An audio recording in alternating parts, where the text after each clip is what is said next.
UP चुनाव को लेकर राजनीतिक पार्टियों में जुबानी जंग तेज हो गई है। बीजेपी ने विपक्षी पार्टी समाजवादी पार्टी और कांग्रेस पर जमकर निशाना साधा और कहा कि ये दोनों यूपी में हिंदुओं के खिलाफ बोलने वालों के साथ चुनाव लड़ रहे हैं। बीजेपी प्रवक्ता संबित पात्रा ने कहा कि कांग्रेस और सपा में प्रतिस्पर्धा चल रही है कि हिंदुओं के खिलाफ ज्यादा नफरत कौन उगल सकता है। पात्रा ने कहा कि कल कांग्रेस के यूपी प्रदेश अध्यक्ष की मौजूदगी में मौलाना तौकी रजा खान ने कांग्रेस को अपना समर्थन दिया। मीडिया ने इन्हीं मौलाना के वीडियो को दिखाया था जिसमें वो हिंदुओं के खिलाफ जहर उगल रहे थे। वे कह रहे थे कि अगर कानून व्यवस्था उनके जवानों के हाथ में आ जाए तो हिंदुओं को हिंदुस्तान में रहने की जगह तक नहीं मिलेगी। वो यह भी कहते हैं कि हिंदुस्तान का नक्शा तक बदल देंगे।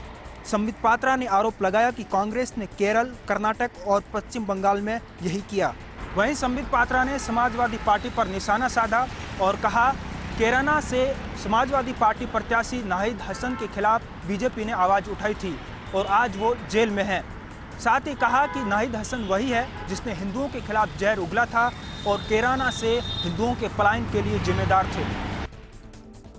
यूपी में होने वाले विधानसभा चुनावों में अब समाजवादी पार्टी को टीएमसी का भी साथ मिलेगा।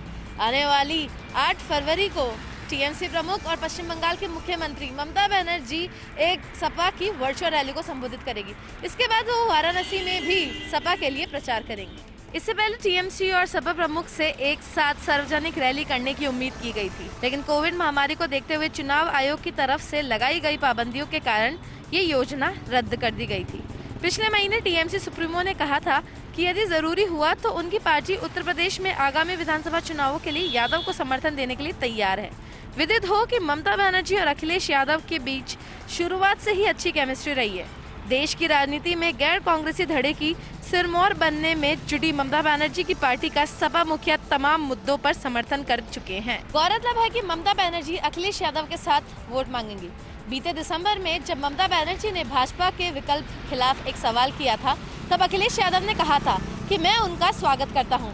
जिस तरीके से उन्होंने पश्चिम बंगाल में भाजपा का सफाया किया है, ठीक उसी तरीके से वो उत्तर प्रदेश में भी भाजपा का सफाया कर देंगी।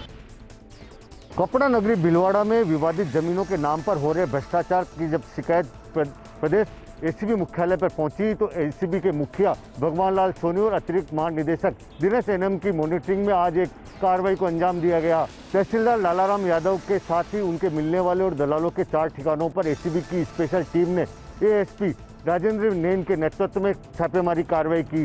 करीब 3 घंटे से अधिक के छापेमारी की पूरी कार्रवाई चलती रही। इस दौरान करीब 17 लाख रुपए की नकदी के साथ ही स्पेशल टीम ने विशेष तौर से दस्तावेज ऐसे बरामद किए जो कि सरकारी दस्तावेज थे और विवादित जमीनों से जुड़े हुए थे। एसीबी का दावा है कि इस मामले में अभी और भी कुछ गिरफ्तारियां हो सकती है और इस मामले में भी जांच जारी है। एसीबी ने जयपुर के चाकसू में जो कार्रवाई की वो तहसीलदार लालाराम यादव है उनके भाई के आवास पर की और वहां से भी कुछ दस्तावेज बरामद किए। साथ ही एसीबी ने जो लालाराम यादव है खुद तहसीलदार उनके आवास से 5,37,000 रुपये की नकदी बरामद करने में सफलता की। जमीनों से जुड़े हुए दस्तावेज बरामद किए। साथ ही जो लालाराम यादव के लिए दलाली का काम करने वाले एक दलाल थे बिजोलिया के खनन व्यवसायी कैलाश धाकड़, उनके यहाँ से 12 लाख रुपए की नकदी के साथ ही जमीनों से जुड़े हुए दस्तावेज जब्त किए हैं। साथ ही एक दीपक चौधरी नाम का दलाल है जो कि बताया जा रहा है जिसके ऊपर आरोप है कि वो तहसीलदार के लिए दलाली का काम करता था, उसको भी एसीबी टीम ने हिरासत में लिया है और उसके यहाँ से भी आवश्यक दस्तावेज बरामद किए हैं। अब देखना ये होगा कि एसीबी ने जो आज कार्रवाई की है ये केवल यहीं तक सीमित रहती है या अभी इस मामले में और भी बड़े जो मुखिया हैं जिनके ऊपर कार्रवाई होने की आशंका जताई जा रही थी जो इधर उधर हो गए उनके ऊपर भी एसीबी कार्रवाई करेगी, ये तो आने वाला समय बताएगा। भ्रष्टाचार निरोधक ब्यूरो कोटा ने आज ट्रैप की एक बड़ी कार्रवाई को अंजाम देते हुए घूसखोर हेड कांस्टेबल को 7,000 रुपए की रिश्वत देते हुए रंगे हाथों ट्रैप किया। कोटा एसीबी के एसपी ठाकुर चंद्रशील के नेतृत्व में कार्रवाई कोटा ग्रामीण की इटावा थाना क्षेत्र की विनायका पुलिस चौकी पर की गई, जहां चौकी प्रभारी नाहर सिंह 7,000 रुपए की रिश्वत लेते हुए रंगे हाथों एसीबी के हत्थे चढ़ा है।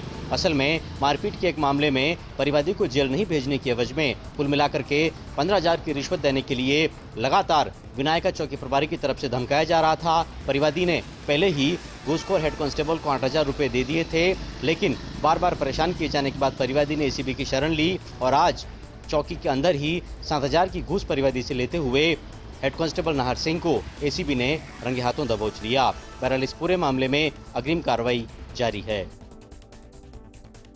वर्ष 2022 पर्यटकों के साथ साथ वन क्षेत्र में बढ़ते पैंथर के कुनबे की सूचना के साथ एक सुखद समाचार लेकर आया है। बाली उपखंड का आदिवासी क्षेत्र है सेना, वहां पर एक पैंथर जोड़ा 3 नवजात शावकों के साथ दिखाई दिया है। उसको लेकर पर्यटकों का आकर्षण भी इस क्षेत्र में बढ़ा है। इसके अलावा नारलई राणकपुर क्षेत्र के अंदर भी पैंथरों का आवागमन काफी बढ़ा है। उसको लेकर वन विभाग के अधिकारी भी सतर्क हुए हैं। तो वहीं दूसरी और बड़ी संख्या में सैलानी पैंथर को देखने के लिए आदिवासी क्षेत्रों में पहुंच रहे हैं। हालांकि जिस तरह से इस बार बारिश का संकट रहा है, इसके चलते इन वन्य जीवों के सामने पेयजल संकट एक बड़ी समस्या बनकर उभर कर आया है। आगे